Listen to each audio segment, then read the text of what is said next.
me acompaña conmigo también Jorge Colbert. Buenos días y gracias por estar aquí. Carlos, saludos, buenos días para ti, para Juan Luis Camacho que está aquí con nosotros. Yo voy a presentarlo. El gran hachero, la leyenda. Eso es así. Y Pacheco está con nosotros, sustituyendo a Leo Díaz. Carlos, al gran viajero. amigo Leo Díaz, que anda de viaje por celebrando su aniversario de boda. Su esposa, licenciada Zulma Fuster, y nosotros, obviamente, desde aquí le enviamos un abrazo y muchas felicitaciones a ellos. Creo que son como 30 o 30, ¿verdad? 30 años. 30 años, así que. 30 años. Casi nada. Hay que felicitarles a ella porque bregar con Leo, no es 30 años. Es bregar con Leo una hora, imagínense, aquí por radio, imagínense ustedes 30 años. Así es que nuestras felicitaciones y que disfruten en su viaje y a su familia. Y obviamente, pues, desde acá le enviamos un abrazo y nuestros mejores deseos. Y hoy vamos a estar hablando de muchos temas, Carlos. Muchos temas por ahí. Tenemos lo del presupuesto. Y Juan Luis, está aquí con nosotros. Buenos días. Estamos aquí todavía despertando. Hace falta café. Ya tomaste café. Pues ahorita pasa para acá para que te tomas un cafecito y ya tú sabes, engrane. Pero quiero aprovechar el rapidito de saludar a un amigo que me escribe de casa que nos está escuchando, Grayton Torres. Y a tu amiga y amiga mía Esperanza Santiago en Yauco Tata, ¿Ah, sí? que cumplió año ayer, así que muchas felicidades. Están en sintonía, están escribiendo tempranito. Qué bueno. Déjame decirte que yo estaba muchos años aquí con Achero en Nación Z por las mañanas y era los primeros años era de 6 a 10. Entonces mi turno era de 8 a 10 y el de 6 a 8 era Jorge de Castro, Mayra López Mulero. Después entró Gary Rodríguez conmigo. Entonces, de momento ellos tres se fueron a la televisión y empezaron a cambiar los horarios. Y entonces me mueven a mí con Gary a las 8 de la mañana. Yo creo que Pacheco se acuerda de esto de Achero. Y de momento Gary también se desaparece. Entonces me quedo yo solo de momento haciendo los programas. Y déjeme decirle, entonces a veces tienes que entrar bien tempranito a las 6 de la mañana. Y para mí entrar a las 6 de la mañana es como, o sea, hay que levantarse a las 4 de la mañana. Es un proceso, tú sabes. Pero siempre es un placer y aquí en Z93, que imagínense ustedes, el privilegio de una de las emisoras, yo creo que la emisora ¿verdad? Achero, ¿cuánto lleva? ¿40 y qué? 40 años. O sea, tú estás hablando de una institución, no solamente de la salsa, de la música. De noticias y entrevistas. Noticias y de todo, así que estamos bien contentos de estar aquí un ratito con ustedes. ¿Qué tenemos en el bullpen? Yo creo que hay varias noticias y lo del presupuesto. Está presupuesto, está el asunto del salario mínimo, que tú, secretario del Trabajo, si nos vas a explicar, ¿verdad? La importancia de esto. Está también, hay unas expresiones del el líder de la minoría, Raúl Grijalva, sobre el tema del estatus. Está también el alcalde de San Juan, ha anunciado unos código de orden público integrado o uniformado, que es lo que fue la palabra que utilizó. Entiendo que todos sean iguales porque antes habían distintas. Así que hay temas, bueno, para las próximas 2 horas. Pero me gustaría, Carlos, si me permite, explicar el tema del presupuesto, que es yo creo que es la preocupación, ¿verdad?, principal de todo el mundo. Claro. Juan Luis también, en el sentido de que tenemos que recordar que luego del 30 de junio del 2016, que se aprueba la Ley Federal Promesa, el proceso presupuestario cambió. Y se crea la Junta meses después. Y la Ley Federal Promesa establece que en el proceso de confección del presupuesto, la Junta certifica los ingresos proyectados para el próximo año. Y entonces el Ejecutivo prepara un primer borrador, se comparte con la Junta y con la Asamblea Legislativa. Y la Asamblea Legislativa tiene un periodo de tiempo para preparar las versiones de ambos cuerpos, que son entonces revisados por la Junta y luego entonces se aprueba de manera final. Quiere decir que cada año fiscal o cada año del presupuesto, la legislatura tiene 2 turnos al bate. Es importante, ¿verdad? Porque mucha gente pues oye los conceptos y dice, pero ¿qué quiere decir un año fiscal? ¿Y cuál es el año contributivo? Bueno, pues hay una diferencia. El año contributivo, cuando usted paga las planillas, se refiere a los ingresos que usted obtuvo entre el 1 de enero del año, o sea, el calendario natural, ¿verdad? Del 1 de enero al 31 de diciembre. Eso lo que usted genere, eso es lo que se llama el año contributivo y usted paga en abril la planilla de contribución del ingreso del año anterior. Ese es el tema contributivo.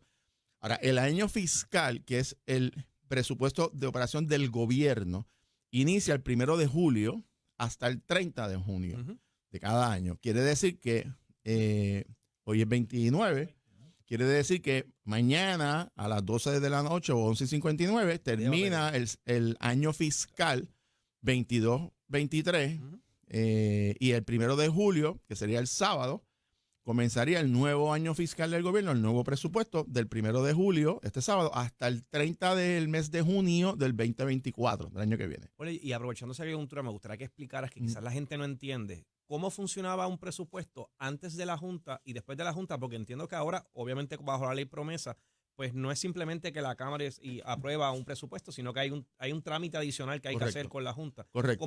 Bueno, antes de la ley promesa, el Ejecutivo preparaba un borrador de presupuesto, la Oficina de Gerencia y Presupuestos, se sometía a la legislatura hacía también su propio presupuesto, se discutía y tenía que estar aprobado lo que se llama una resolución conjunta del presupuesto en ambos cuerpos para el 25 de junio, porque es el último día de aprobar medidas. Y los últimos 5 días, o sea, del 25 de junio al 30 de junio, es lo que se llama los comités de conferencia, que son que los dos cuerpos se sientan y en donde hay diferencia, pues las concilian y se aprueba.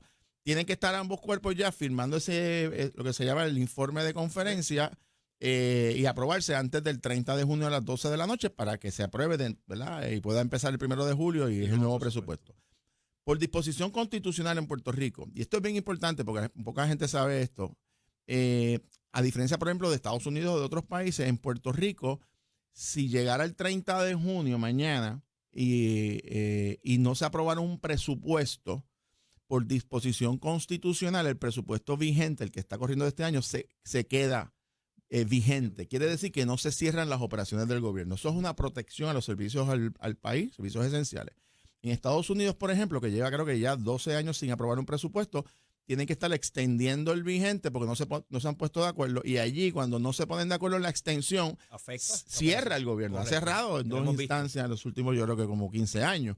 Así que en eso la Constitución de Puerto Rico es mucho más de avanzada porque protege los servicios y aunque no haya acuerdo. Cuando entra ahora la Junta, que es tu pregunta, cambia la dinámica porque el presupuesto que el gobierno apruebe tiene que cumplir con lo que se llama el plan fiscal anual que aprueba la Junta, que es básicamente los ingresos, o sea, los gastos y los ingresos del gobierno, y le da 2 intentos, o sea, 2 turnos al bate, como yo decía, a la legislatura dentro de un periodo de tiempo, tienen que someterlo, ellos lo revisan, vuelven y le dan unos días para que lo corrijan y se lo envían.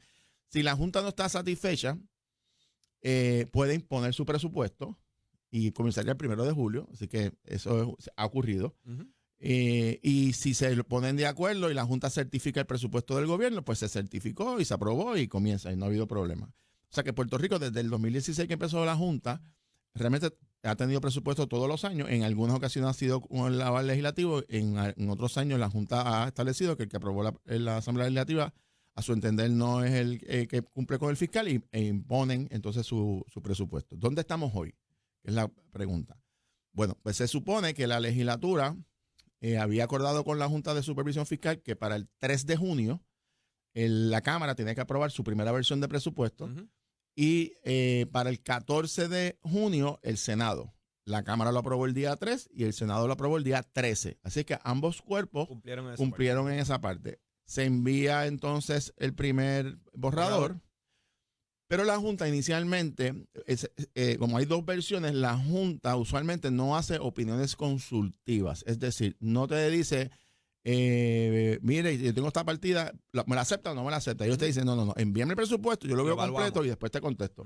Así que la legislatura envía una primera comunicación, la Junta le dice, tienes un término, voy a revisarlo, aunque no es rutinario que lo hagamos.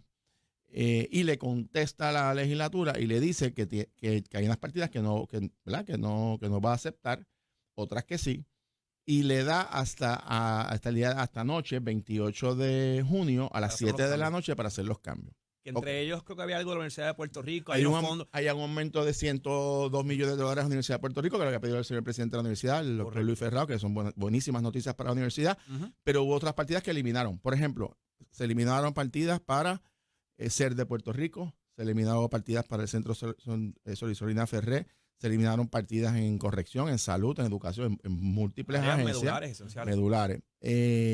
No porque ellos entiendan que el dinero no es quiero aclararlo, ¿verdad? no es que la Junta pues no es que no le dé la gana o dice que el dinero no se va a utilizar correctamente, es que ellos plantean que hay otras partidas en el presupuesto que se pueden utilizar para esos fines, básicamente, que ya se atienden en otras partidas. Claro, esa es la discrepancia que siempre ha habido en la legislatura. Obviamente siempre alegan que obviamente menos se sale del plan fiscal o que no está contenido en el plan fiscal, y basado en eso es que dicen, pues no, esta partida no puede ir, porque eso no estaba en el plan fiscal, pueden usarlo de otra área, ¿verdad? O ya el plan fiscal cubría unas necesidades como tal. Por ejemplo, ellos dicen, para coger esos dos casitos que son los más, ¿verdad? Que uno le llama la atención, porque el de Puerto Rico y el Centro Solidaridad Ferrea son unos trabajos excepcionales, extraordinarios en nuestra sociedad, pues ellos plantean que el dinero de incremento que se pidió, como la legislatura tiene ya un fondo de donativos legislativos de cerca de $20 millones, que lo saquen de ahí. Y ese es básicamente, ¿verdad? Lo que pasa es que la legislatura dice, lo que pasa es que ya yo tengo otras entidades. Hay otras necesidades que identificadas probablemente. Y muchas que han perdido fondos. También, muchas organizaciones, correcto.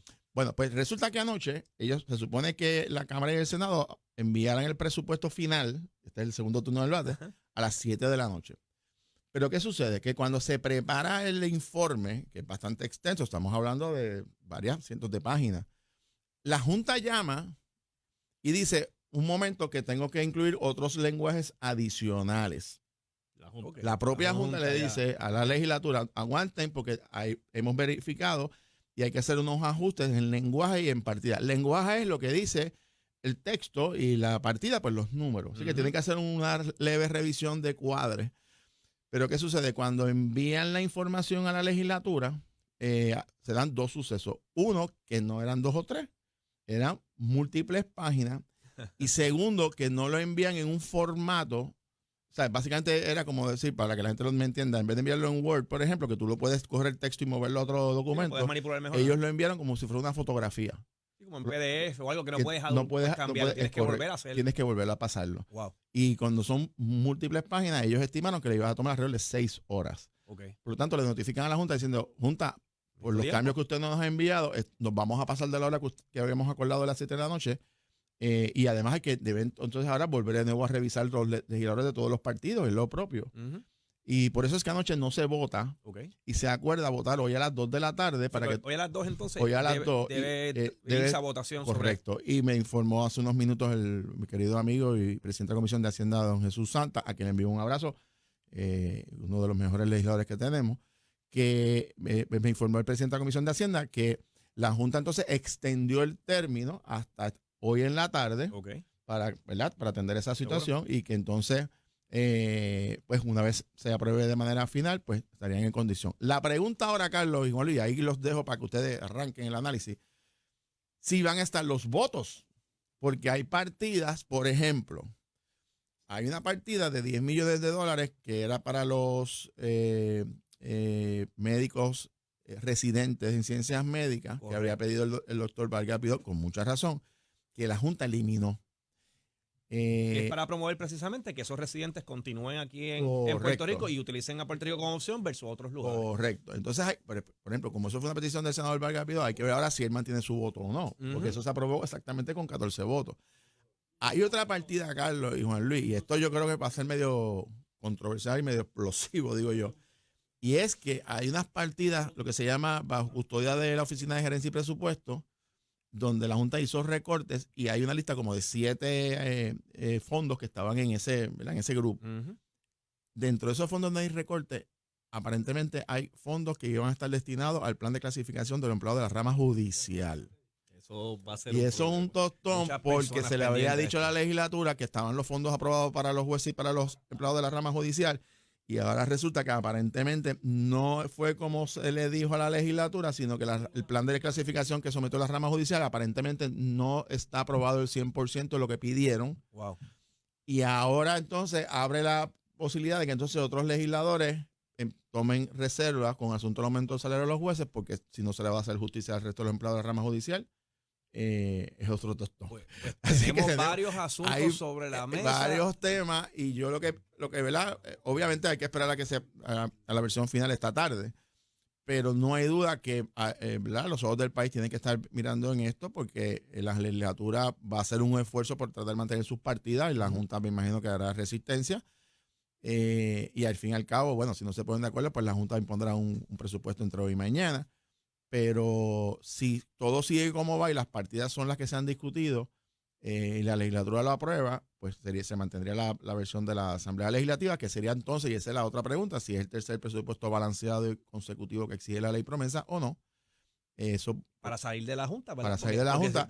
Al paso que va esto, yo creo que esa interpretación, como de los dos presupuestos anteriores, porque la Junta dijo una cosa y después cambió de opinión, yo creo que eso eventualmente se va a decir en los tribunales. Coincido. Yo creo que el Tribunal Federal va a tener que terminar. intervenir para decir si se cumplió o no, porque me da la impresión que la Junta ahora va a levantar cualquier tecnicismo de fechas o de lenguaje para decir que no cumplieron y quedarse más tiempo. Y eso va a ser una guerra santa. Pues tenemos, Carlos, ese es ahí. Y Juan Luis, para que sepan dónde está el presupuesto. Pues tenemos tema de más en la mañana de hoy, así que lo importante de trabajar, de hablar del presupuesto, porque esto es la operación del gobierno de Puerto Rico, así que nada, vamos a seguir hablando ahora en la mañana de hoy sobre este tema y otros temas bien importantes, y estamos hablando del presupuesto con Jorge Colbert, con Camacho, Luis Camacho, así que estamos aquí pues, discutiendo esos temas importantísimos, y la gente dirá, ¿por qué hablamos del presupuesto? ¿Por qué estamos hablando de dinero? Pues eso es importante, porque esa es la operación del gobierno, los servicios, y, ¿verdad? Y cómo se impacta usted como ciudadano con un presupuesto o no que esté aprobado.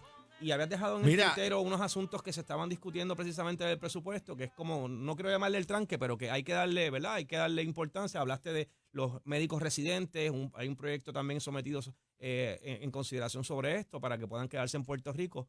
Si puedes abundar y obviamente escuchar su opinión. Bueno, lo primero es que ¿verdad? Como señalé, hoy se supone que es la fecha límite para aprobar el presupuesto. Eso significa que en caso de que la legislatura incumpla o no tenga los votos, que puede pasar, pues entonces la Junta impondría el presupuesto, que lo permite la ley federal promesa.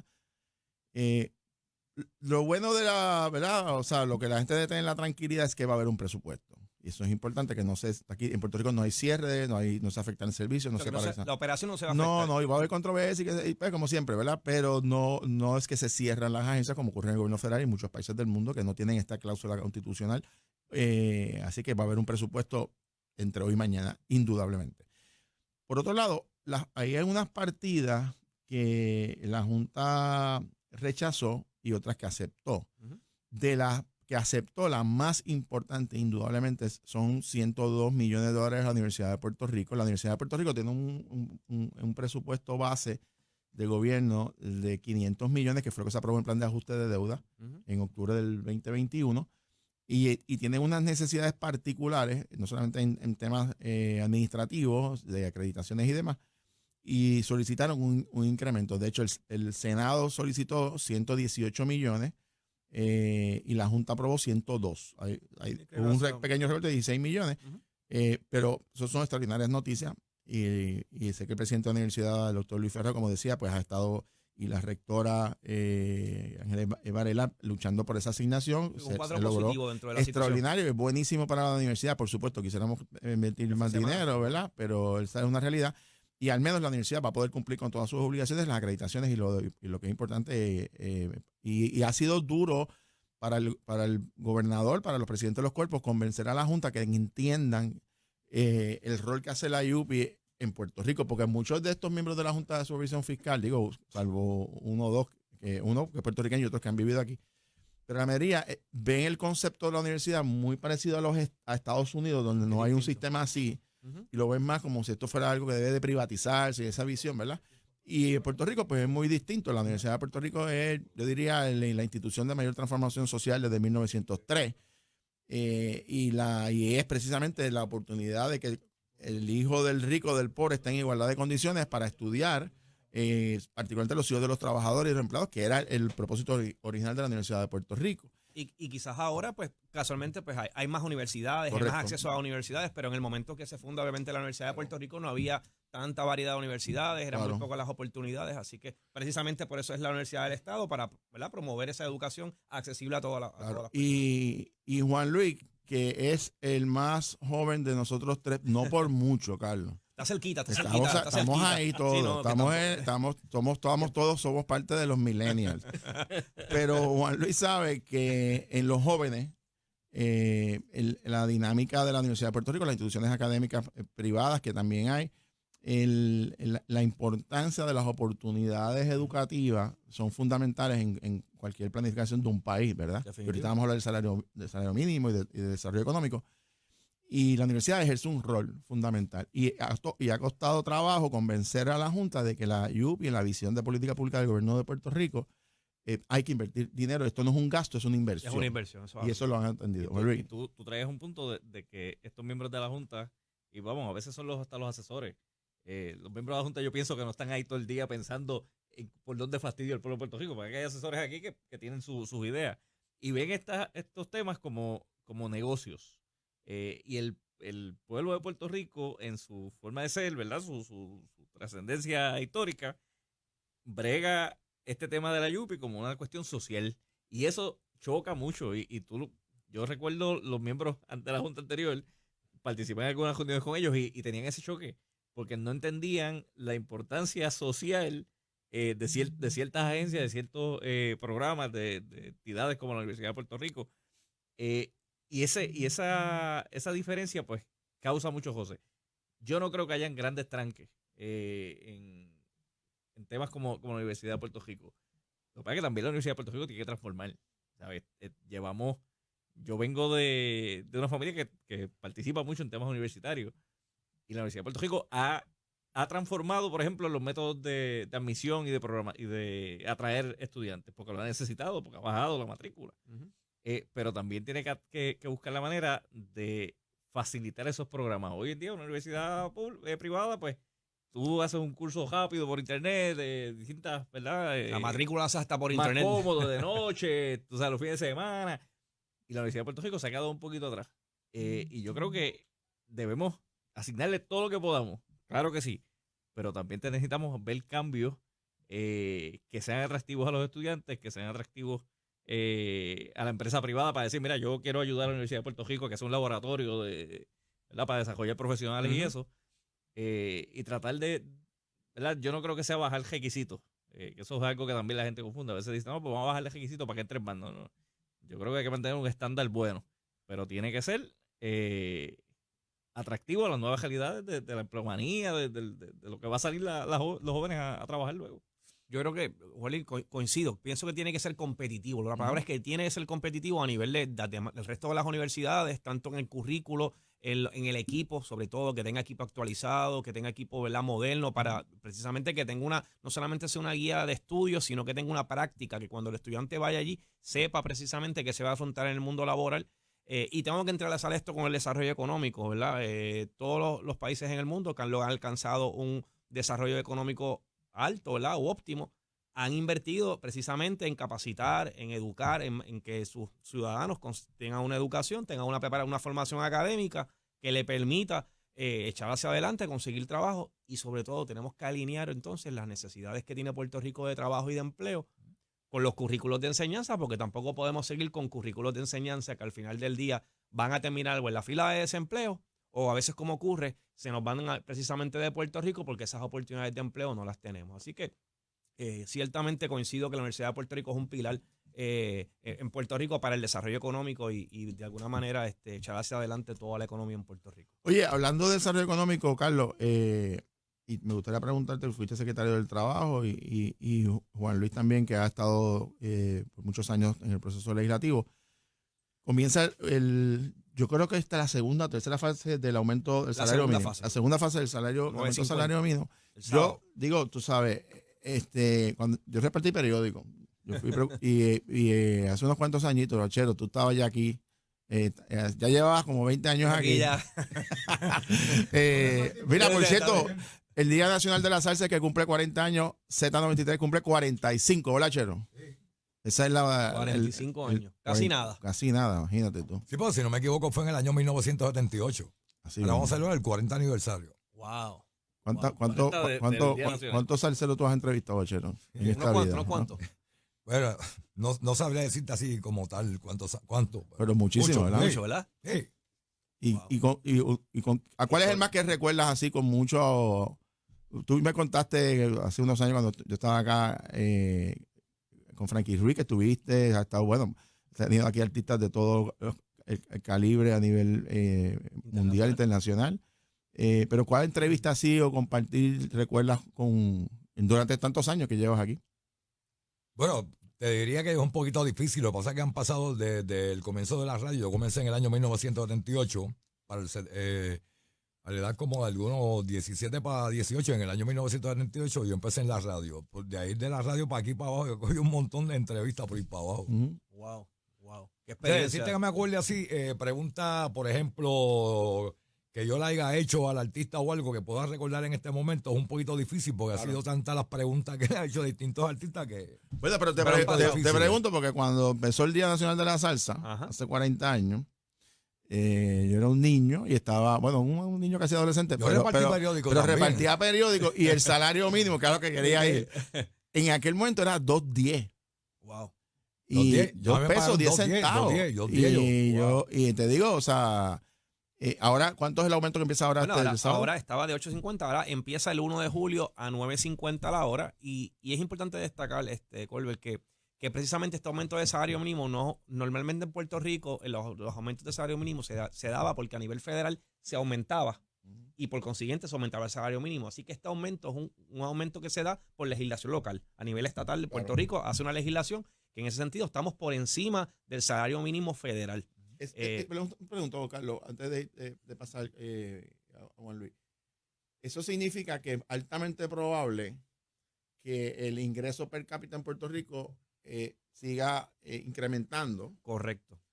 Y esto es importante porque para un programa futuro, quiero discutir después con ustedes el efecto de lo que se llama el coeficiente Gini, que es lo que establece la inequidad social. Y una de las herramientas es el ingreso per cápita, el ingreso por cada persona. Así que si aumenta el salario mínimo, quiere decir que va a aumentar los ingresos promedio de los ciudadanos. Hay un efecto de inflación, obviamente. Eso es lo que te quería preguntar. Hay un efecto de inflación, así que en ese sentido tengo que reconocer que Puerto Rico está en avanzada en el sentido de que no esperamos a que hubo una legislación a nivel federal, lo hicimos nosotros a nivel criollo acá estatal, aumentamos ese salario mínimo precisamente para ¿verdad? Contrarrestar también la situación de la inflación, porque lo estamos viendo, ¿verdad? Inclusive el mercado se ha ido ajustando. Ahora el 1 de julio comienza un nuevo salario mínimo a 9.50, pero cuando uno va a la calle, uno habla con los patronos, uno ve los distintos anuncios, ya muchos hace rato están pagando 9.50 o más. Inclusive ofreciendo beneficios marginales que como cuando yo era muchacho jamás y nunca no existían. Algunos inclusive de comida rápida ya están dando hasta plan médico. ¿Quién lo pensaría? ¿Verdad? Retiro y todo. Retiro, que si pago de celulares. Así que es un mercado, yo digo, para trabajadores. El trabajador ahora puede escoger dónde puede trabajar y con alta probabilidad escoge hasta el lugar. Porque hay tanta disponibilidad de empleo que uno puede decir, en esa empresa me gustaría trabajar. Y uno va allí, toca la puerta y de seguro alguna posición disponible hay. Así que en el caso del salario mínimo que empieza ahora el sábado, el 1 de julio, es 9.50. Hay un tercer aumento a salario mínimo que estaba conceptualizado para el 2024, para julio del 2024. La única diferencia es que ese aumento de salario mínimo para poder otorgarse no es automático. Se tiene que hacer un análisis, un estudio a nivel de la Comisión de Salario Mínimo y entonces se determina si procede o no. La forma en que se hizo esta legislación fue así, que es que el primero de 8.50 era automático, el segundo 9.50 automático y este tercero se hace un análisis precisamente para ver si el sistema, la economía lo aguanta. Que yo creo que van a tener que hacerlo porque, como dice el licenciado, el mercado va adelantado, sí, y va adelantado por la necesidad. Correcto. A ver, hay mucho empleo disponible y poca gente entrando. Tú vas a muchos centros de comida rápida. Todos tienen un sign. Y tienen un letrerito, está cejado adentro, entra por Servicajo. O Servicajo está cejado y tiene que venir adentro. Pues es por necesidad y eso está afectando a todo el mundo, hospitales, bueno, en todas las empresas.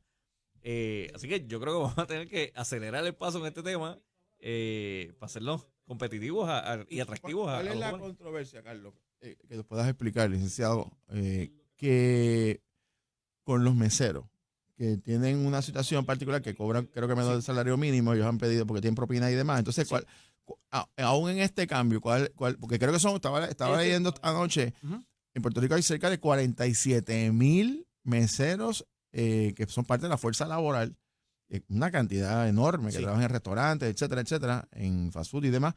Pero algunos aplican y otros no tengo claro. Porque el salario mínimo no le va a aplicar a los meseros, porque los meseros lo que les va a aplicar, ellos tienen, si no me falla, son creo que es 2.10 el salario mínimo que se le paga a los meseros, que es una regulación distinta, pero lo que dice la regulación es que se le paga 2.10, pero si en las propinas que recibe ese mesero no llega al estatal, en este caso al 9.50, el patrono pone la diferencia.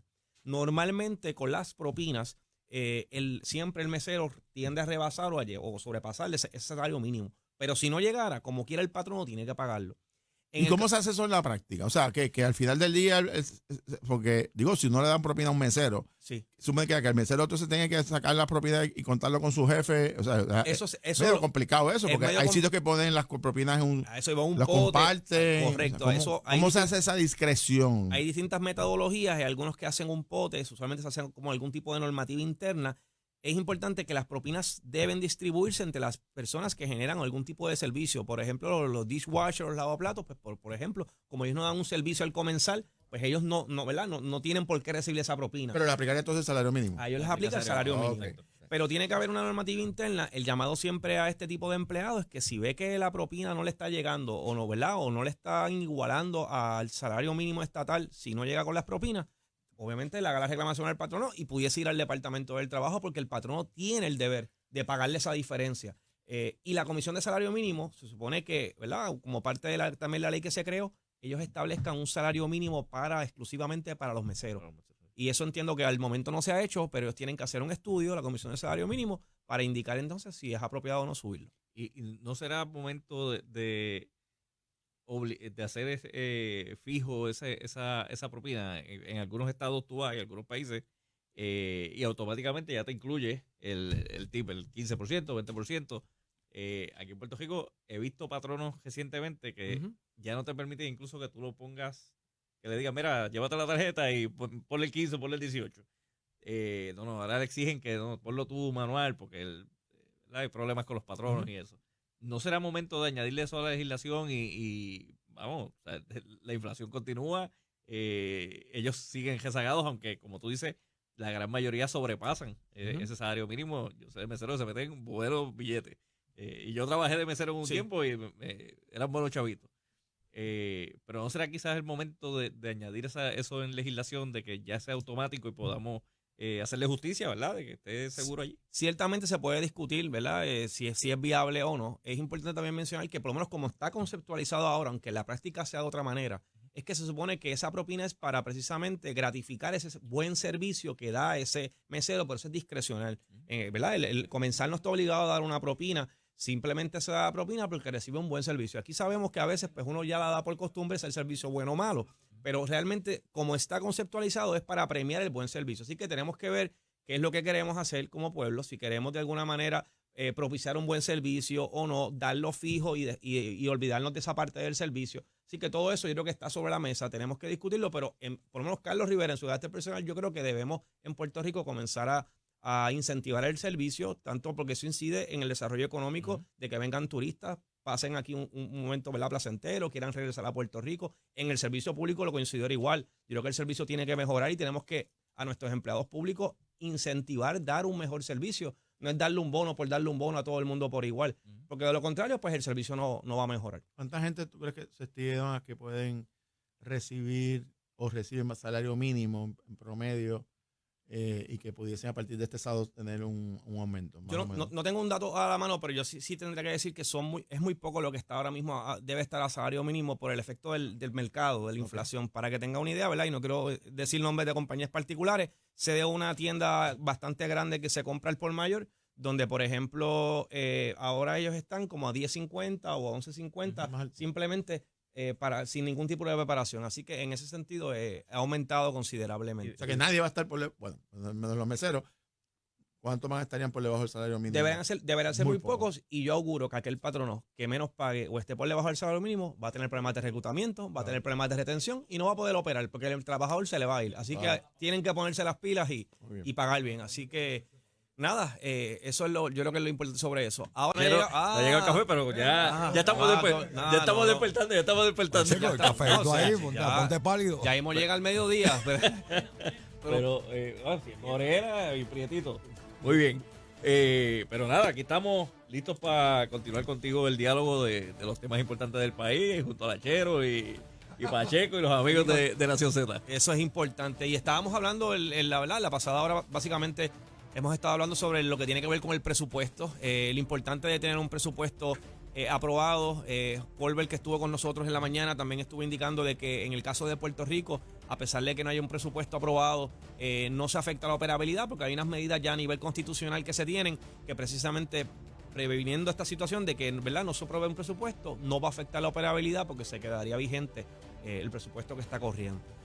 Así que tenemos una entrevista por ahí pendiente de alguien que yo creo que tiene un poquito de conocimiento o debería tener un poquito de conocimiento, que es el representante Jesús Santa. El representante pues es de la Comisión obviamente de Hacienda y Presupuesto. Así que buenos días, representante, saludos. Buenos días a ustedes y saludos a todos los amigos que nos escuchan. Saludos, buen día. Representante, ¿cuál es el estatus actualmente precisamente del presupuesto del gobierno de Puerto Rico y cuáles son los próximos trabajos que se deben estar realizando para aprobar el mismo?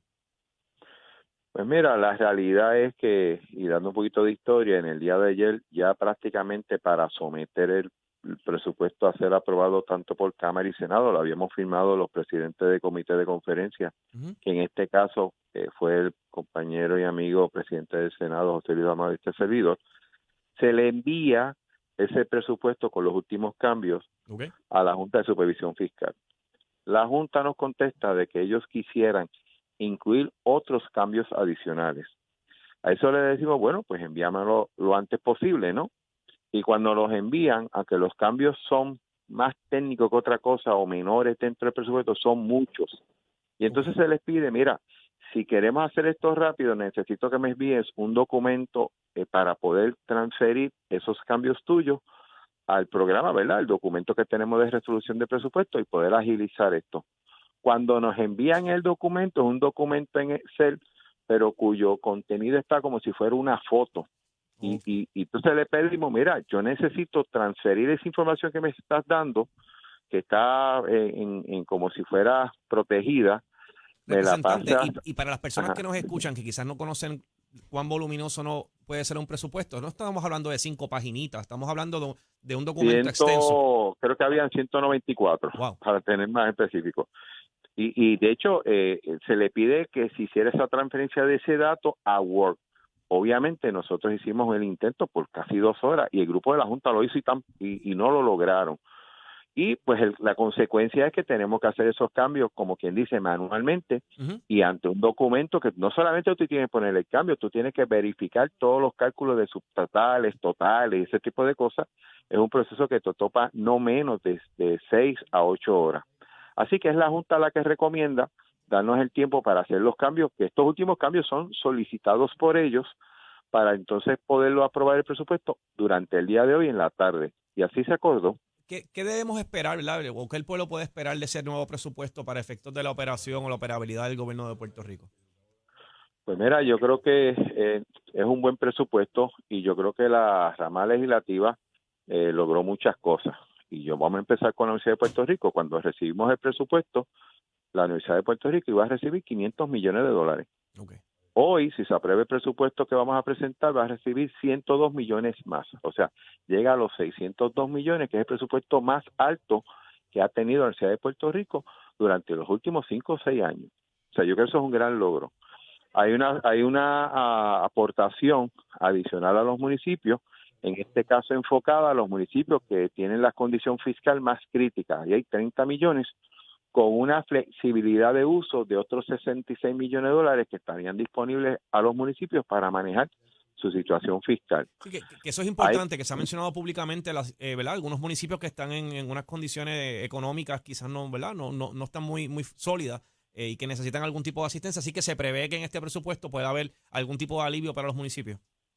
Eso es así. Digo, más allá de las otras aportaciones, que sigo insistiendo, los municipios por los próximos años van a recibir entre 53 y 58 millones de dólares que vienen como parte del resultado del plan de ajuste de deuda del gobierno. O sea, que eso fue otro logro que tuvo la legislatura municipal, la legislatura en Puerto Rico, ¿no? Sobre ese tipo de cosas. Hay 20 millones de dólares adicionales para los programas de los adultos mayores. Eso fue un pedido que se hizo en reuniones con la Junta y que yo tengo que decirte que se solidarizaron con esa situación.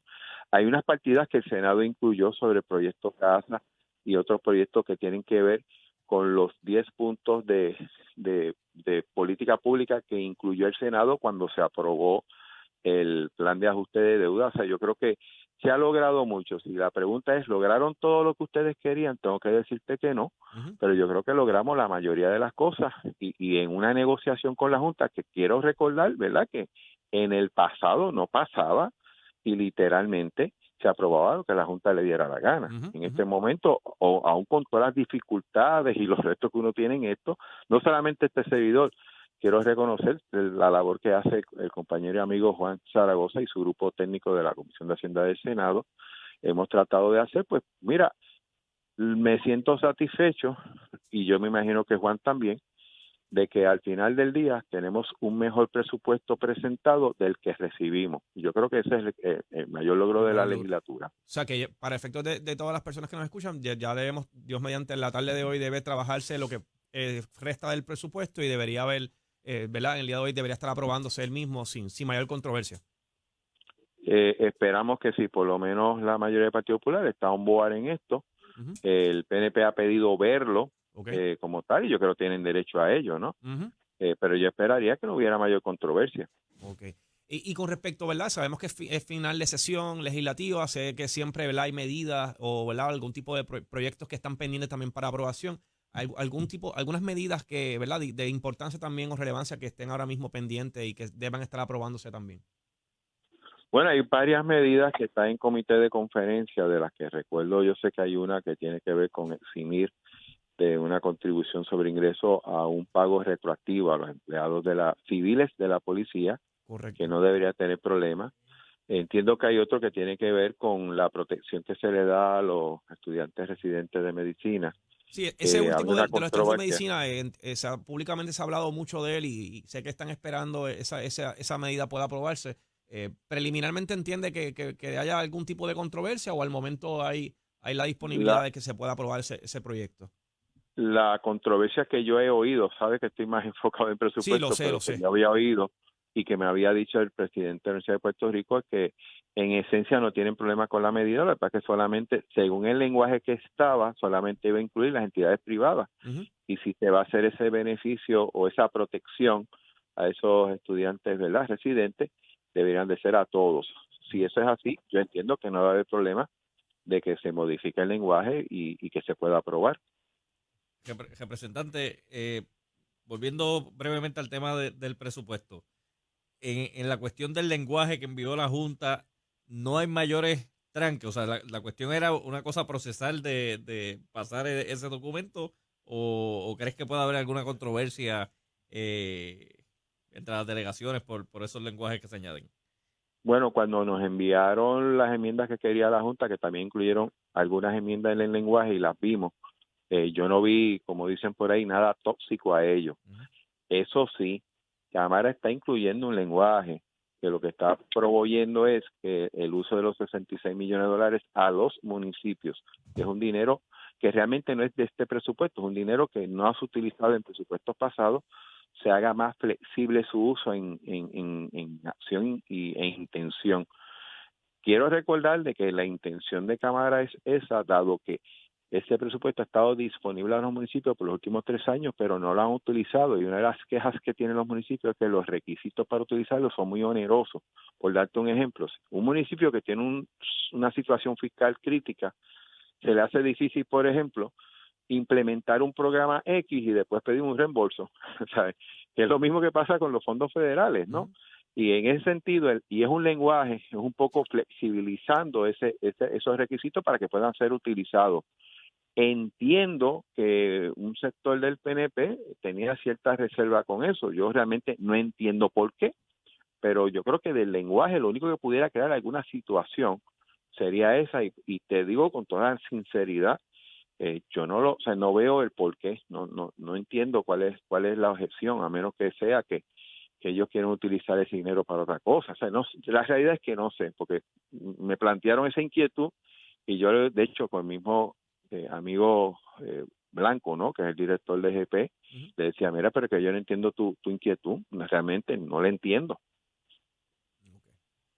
Bueno, pues agradecido representante, sé que está teniendo también otros asuntos, así que más que agradecido por contestar nuestras llamadas y obviamente pues informar lo que está ocurriendo con el presupuesto, que sé que muchas personas están pendientes ¿verdad? Y quieren saber el detalle si hoy pudiese ya aprobarse, así que esperemos que pueda haber un presupuesto aprobado y que tengamos entonces un año fiscal, ¿verdad? Que cumpla también con las expectativas de la Junta y siga la operabilidad del gobierno. Esperemos que sí, por el bien del país. Agradecido, representante, Gracias. y que pase buen día. Igual. Bien, ya le escucharon, representante Jesús Santa, ¿verdad? Hablando sobre la situación del presupuesto, así que los trabajos van a estar continuando durante el día de hoy, así que esperemos y pendientes de las noticias sobre la aprobación del mismo y vemos que, ¿verdad? Por lo menos de lo que menciona el representante, lo veo bastante optimista. Lo más importante es eso, que no haya problema con el lenguaje, sino que sea algo técnico, que sea fácil de solucionar. Así porque que ahora pues, me imagino que hará sus conferencias legislativas, se reunirán, discutirán el mismo y en ese sentido pues, llegarán a los entendidos, así que esperemos que pueda darse al final del camino la aprobación del presupuesto. Cuéntame, Luis, que habías hablado también de unas noticias que estaban pendientes o que están por ahí por el Pues tintero. mira, sabes que está el asunto del Código de Orden Público en San Juan, que en los últimos meses ha cogido mucho vuelo el tema por los incidentes de violencia que han estado ocurriendo en la calle Loíza y en distintos sectores. ¿Qué te pareció ese código de orden público? Pues mira, no tengo oportunidad de leerlo completo, pero yo creo que uniformarlo es el paso correcto. El municipio de San Juan tenía 7 códigos de orden público que no cubrían todo San Juan. Cubrían cerca de un 15 o un 20% de la capital. Y se contradecían uno con otro. Y yo creo que era momento de atemperarlo, de hacerlo uniforme. Quizás hay un choque con la cuestión de los horarios. Yo, ¿verdad? No es que esté en contra de los comercios, me encanta el jangueo y toda la cosa, pero yo vengo del sur y nosotros jangueábamos en Palguera y allá a la 1 de la madrugada se apagaba todo, tú sabes. Mundo para las marquesinas, y para las casas. tuvimos que aprender a vivir con eso. Estamos hablando hace 20 años atrás, cuando comenzaron los códigos de orden público. Así que yo creo que tenemos que entender que, vamos, las 4 de la mañana es algo complicado ya en la calle.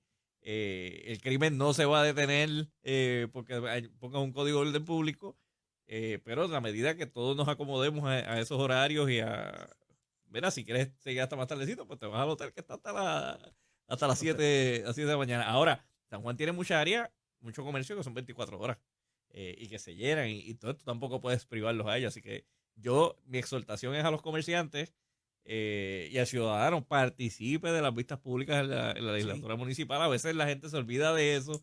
Dicen, eso es la asamblea municipal, eso no compone. No, vayan allí, participen. De sus comentarios. Y de sus comentarios. Y yo creo que el municipio de San Juan y muchos de estos legisladores de todos los partidos tienen sus redes sociales bien activas.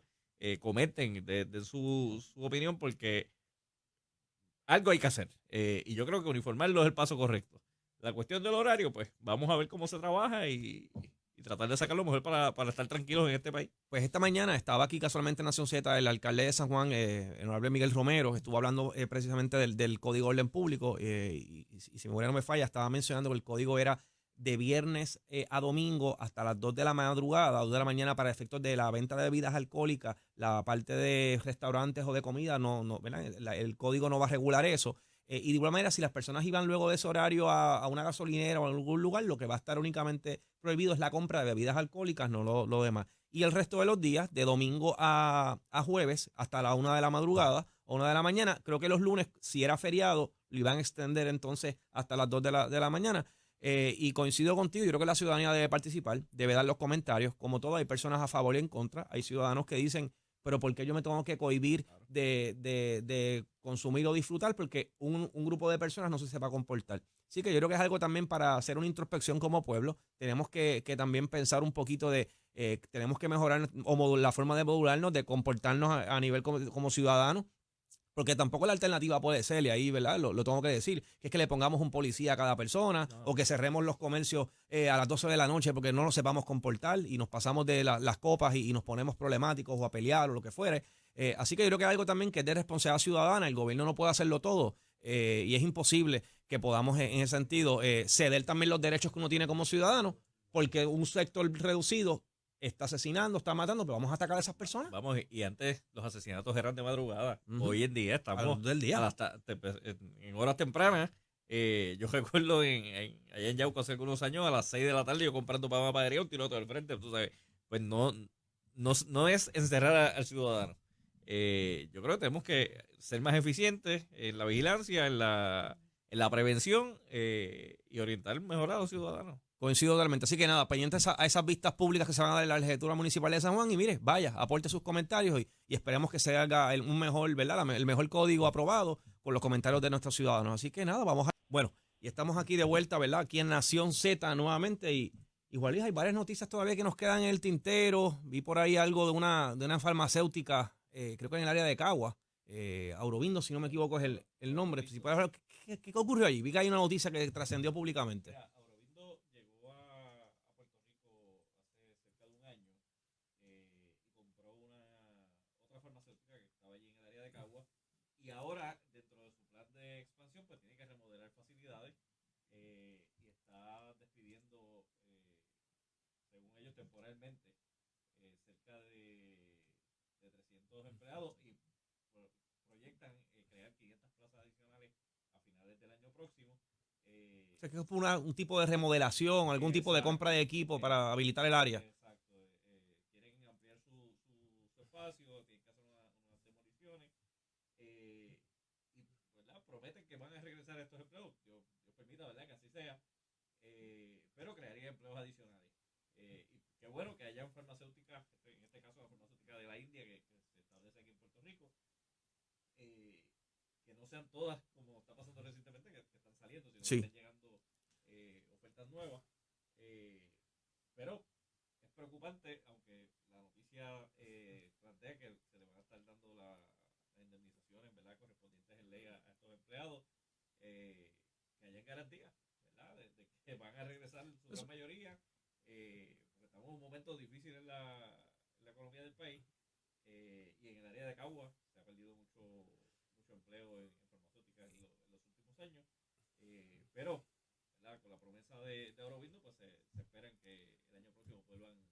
Pues, es vital tener, como dicen por ahí, el oído en tierra, y ¿verdad? Y tener en el oído en tierra me refiero, ¿verdad? Conocer las necesidades de estas farmacéuticas, de estos empresarios, y que el gobierno y los municipios puedan mantener esa conversación, esa comunicación, para saber qué ellos necesitan. Porque la idea es que primero puedan expandir operaciones, puedan seguir creciendo económicamente. Eso a su vez ayuda también al municipio, paga sus patentes, paga su permisología. A nivel del gobierno central, pues también hay ¿verdad?, la parte contributiva de los impuestos que pueden recoger tanto de todas las personas que trabajen allí, así como de las empresas y demás. Pero es vital esa comunicación entre gobierno y municipio con estas entidades, que no nos tome por sorpresa. Pasó el Víctor Mel, ¿verdad?, el último recientemente cuando en Humacao, que ¿verdad?, lo que por lo menos trascendió públicamente es que fue algo repentino, no fue nada, aparentemente no hubo comunicación, pues que eso no ocurra aquí. Y en el caso de estos empleados, que estamos hablando de 200 aproximadamente que son cesanteados, tendrían el derecho obviamente a desempleo, una indemnización, porque es una cesantía ¿verdad?, por una reestructuración o de alguna manera algún tipo de remodelación en el área. Pero yo creo que el llamado es a estar pendiente a qué necesitan los empresarios locales también e internacionales que vengan a Puerto Rico para hacer negocios, porque todos yo creo que aquí queremos que haya desarrollo económico, que haya empleo, que a su vez veamos unos municipios con unas áreas, con unas buenas facilidades que puedan, ¿verdad?, tener a todos los ciudadanos. Y yo creo que todos nos beneficiamos en esta parte. Y es fundamental esa comunicación, no solo directamente con la farmacéutica por parte de desarrollo económico, lo que es Invest Puerto Rico, los municipios. Si los alcaldes no solamente los problemas, ¿verdad?, de la ciudad. Estas empresas que están allí, si tú no mantienes comunicación con ellos, no sabes dónde están. Sabes. O que necesitan, a lo mejor le dicen, a lo mejor una tontería como una carretera, que a lo mejor está al frente llena de hoyos o lo que sea, y dice, pues mira, a mí los camiones cada vez que pasan por ahí sufren y estoy cansado de ver los hoyos. Y si tienen la comunicación, quizás esa empresa se hace cargo de eso. Correcto, y es buscar esas soluciones que a veces son tonterías y no esperar entonces a que explote un asunto, se nos vaya una empresa, para todos entonces en Puerto Rico alarmarnos y gritar, se fueron. Pero las condiciones de esa empresa no eran las apropiadas. Lo otro es, y esto, ¿verdad?, quizás ya voy estirando el chicle un poco, pero a nivel legislativo también tenemos que pensar las regulaciones y las legislaciones que a veces aprobamos, que pueden sonar bonitas, pueden sonar populistas, pero encarecen el hacer negocios en Puerto Rico, y eso lo que va a hacer es Puerto Rico menos competitivo. Así que es un balance para dar buenos beneficios, buenos derechos para los trabajadores, pero un balance también para que pueda haber operabilidad. Y hablando de esto de desarrollo económico y las fábricas y eso, ¿Sabes que ayer tuvo la protesta de los... Sí, de energía eléctrica. En contra del aumento. Que estuvo el Centro Unido de Turistas allí, hubo varios sectores que estuvieron, estuvo lloviendo un poco, Sí. quizás aguó un poquito en esa parte, pero sí, hubo... Pero me llamó la atención una propuesta o un planteamiento que ellos hacen de que debe el kilovatio hora no pasar de 20 centavos para atraer nuevas empresas. Yo creo que es retante. Ahora con el plan de ajuste de la Autoridad de Energía Eléctrica, ¿verdad? Un cálculo mal hecho que hicimos varias amistades acá. A mí no me gustaría que ese plan de ajuste vaya al kilovatio hora, sino que sea una tarifa fija. Yo creo que si tú le pones, ¿verdad? El cálculo que nosotros hicimos era dividiéndolo a 30 años la cantidad de dinero por la cantidad de clientes, ¿verdad? Sí. Los industriales obviamente pagarían algo más, pero más o menos estaríamos hablando de 3 pesitos por ciudadano. Yo prefiero saber que tengo 3 pesos un cargo fijo y que sé que es para pagar ese la deuda, concepto. que me lo pongan en el kilovatio y cuando venga una subida de petróleo, pues me afecte. Te afecta, correcto. Yo creo que tenemos que jugar con eso y estar bien pendientes de ese proceso porque se nos va la vida en el desarrollo económico. Con el Definitivo. problema eléctrico. El costo energético es vital para el desarrollo económico, para todos los ciudadanos. Si uno lo paga en la casa, cuando ve esa factura que uno grita, pues imagínese para ese empresario que obviamente los costos son mucho mayores, ¿verdad? Así que eso puede determinar si una empresa cierra o continúa en operaciones. Así que se juega en la vida muchos de nuestros pequeños y medianos comerciantes en lo que tiene que ver con el aumento de luz. Entendemos que hay que pagar la deuda, ¿verdad? Eso de que no se va a pagar la deuda es irreal. Las deudas se pagan. Usted coge alguna tarjeta de crédito y uno no quisiera pagarlo, pero lo tiene que pagar. Pues igual ocurre aquí. Este dinero que se debe, aquí el Tribunal Federal yo creo que por lo menos entiendo que solamente un 75% de la deuda en un momento dado, también de las deudas de Swain había mencionado para los bonistas, es lo que quería pagar. Así que todavía eso está en discusión. Hay que seguir monitoreando el tema. No obstante, coincido en que tenemos que fiscalizar un poquito mejor también, y eso casi nadie se ha hablado, de no son incentivos, esos subsidios de luz, porque también esa es otra. Aquí nadie habla, pero hay personas que, ¿verdad?, que tienen algún tipo de subsidio. El gobierno también tiene que fiscalizar de que las personas que tienen subsidio de luz, pues realmente, genuinamente, ¿verdad?, cualifican. ¿Por qué? Porque de lo contrario, pues seguimos nosotros, los que están pagando la luz, siguen cargando con eso. Así que yo creo que también debemos ver cómo somos más eficientes en la facturación de luz, ver dónde se está perdiendo el consumo de energía, que a veces se pierde, si se puede perder en algún lugar, y evitar esos gastos innecesarios para tratar de reducir la cantidad a un grupo, ¿verdad?, certero. Muchas personas también se están saliendo ahora para placas solares y demás. Y en la medida que haya menos clientes, también no. Eso voy, los que estamos pillados en un condominio, los que estamos enchufados al sistema, terminamos pagando más. Así que yo creo que son muchas medidas. Yo creo que no es una nada más, son muchas medidas que hay que tomar, verificar esos subsidios, fiscalizar el sistema energético y ver cómo podemos ser también más eficientes. Obviamente la energía solar a nivel de la Autoridad de Energía Eléctrica es vital para esto, para evitar el consumo de combustible. Y esto ha sido la guerra, yo creo que histórica, de que precisamente hay unos sectores que no han querido por distintas razones y ahora es que se está dando un poquito el avance a efectos de energía solar, pero esa resistencia a cambiar a energía solar y continuar con el combustible. Pero nos está matando, yo creo que lo vimos en el último aumento de combustible, lo que estábamos pagando y la gasolina que todavía sigue por las nubes. Así que definitivamente, la marcha de ayer, pues yo creo que tuvo algo de su efecto. Yo creo que las marchas por sí solas no resuelven los asuntos, porque si fuese por marchar, pues uno marchaba por marchar y las cosas se solucionaban, pero debe haber una fiscalización. Así que nada, eso es con respecto al tema que tiene que ver con el aumento de energía. Y por ahí hay un grupito de empleados públicos que están diciendo, bueno, pero yo que me iba a ir de fin de semana, el lunes 3 de julio, ahora hay que trabajar. Uno lo da por hecho, de que después el 4 de julio es martes, pues nos vamos todo el fin de semana. Y el gobernador no dio el lunes. No dio. La pregunta es, ¿la gente le llegará el lunes a trabajar o estará el enfermo, el catarro josco de aquí al lunes? Yo creo que va a haber mucho resacol en farmacia.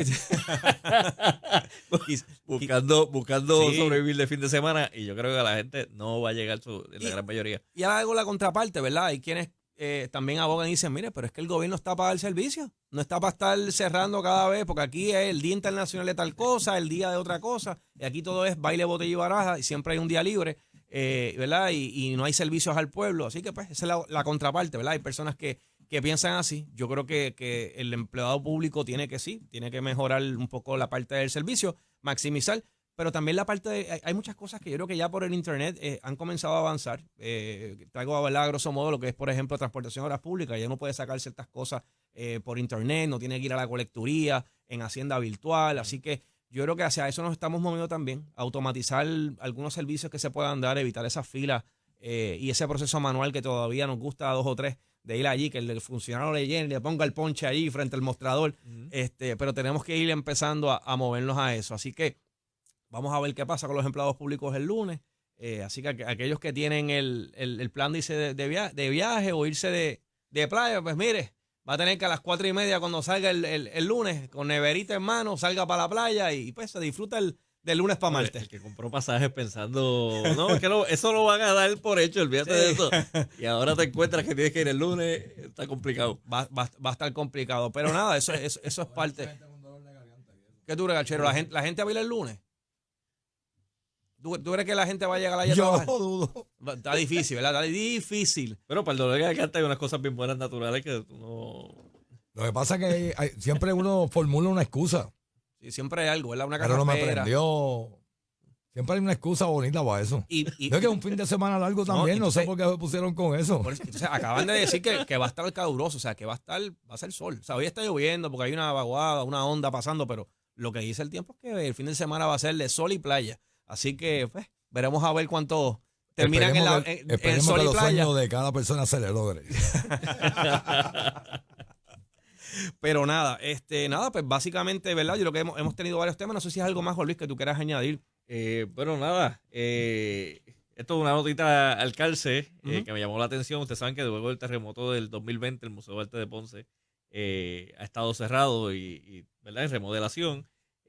Pero las obras que están allí, pues, para el disfrute de otras personas, miren, las obras de José Campeche y Francisco Oyer se trasladan por un año al Museo de Fine Arts en Boston. De veras. Así que Wow. tenemos una excusa para ir a Boston de vacaciones a ver A esas ver obras las obras. que no hemos ido a ver a Ponce y las a ver allá en Boston y te das la trillita de una Te vez. das la Pero vueltita. qué orgullo que esas obras de estos dos maestros del arte puertorriqueño pues vayan a estar allá en la ciudad de Boston Y- exhibiéndose. Importante saberlo. Oye, y también otra nota es que el calor está azotando no solamente Puerto Rico, el área sureste de los Estados Unidos tiene una ola de calor increíble, sobre 100 grados, lo Sí. que es Luisiana, Texas, Tennessee inclusive, que son, ¿verdad?, lugares que tradicionalmente en el sureste de los Estados Unidos no llegan a unas temperaturas récord.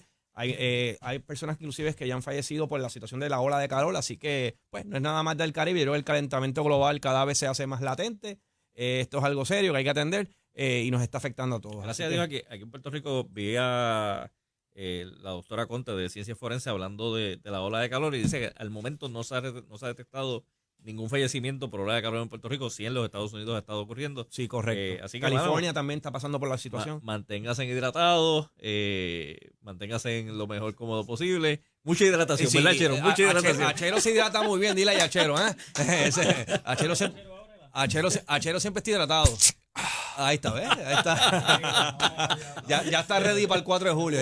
Ya Achero está ready para el 4 de julio. Así que nada, pues importante eso y esta ola de calor, pues mantenerse hidratado y pues esperemos que no haya ninguna persona aquí en Puerto Rico que fallezca por situación de la ola de calor, pero es algo que está ocurriendo a nivel también del sureste de los Estados Unidos y otros estados que están confrontando.